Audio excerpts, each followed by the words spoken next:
C'est aussi quand on passe beaucoup de temps ensemble, dans un même espace, loin d'un quotidien, qu'on arrive à aller dans des sujets assez complexes et plus profonds. Alors, je m'appelle Jean-Daniel Piguet, je suis metteur en scène, comédien. J'écris aussi un peu, en tout cas cette pièce. Donc, je dirais que c'est un voyage initiatique entre un fils et sa mère en Amérique latine à la découverte de leur histoire familiale. J'ai choisi ce titre Tabou parce que l'envie, c'est d'aller justement toucher des points sensibles dans cette histoire intergénérationnelle et de s'intéresser à ce qui se dit pas plutôt qu'à ce qui se dit. C'est inspiré d'un trajet que j'ai fait moi, mais c'est une histoire fictionnelle.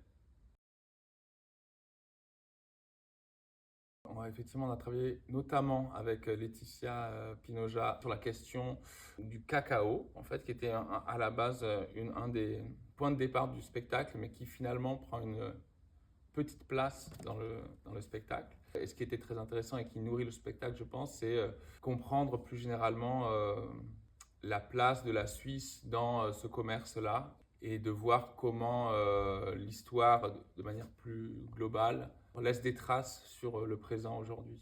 Et puis en faisant le spectacle, disons que la dimension familiale a pris plus de place. Là où ça nous a peut-être le plus préoccupé finalement, c'est surtout de trouver un bon rapport entre le fils et la mère de cette histoire et Maurizio Salamanca qui est lui musicien colombien et qui du coup accueille ces deux personnages dans la fiction, voilà, dans cette chambre où ils atterrissent.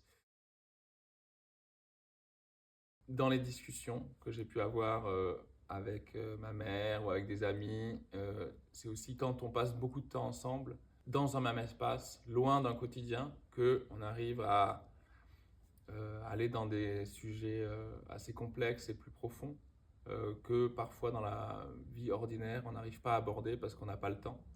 Donc le projet Tabou est à voir à la Grange du 21 au 26 avril et du 6 au 10 mai à Saint-Gervais à Genève.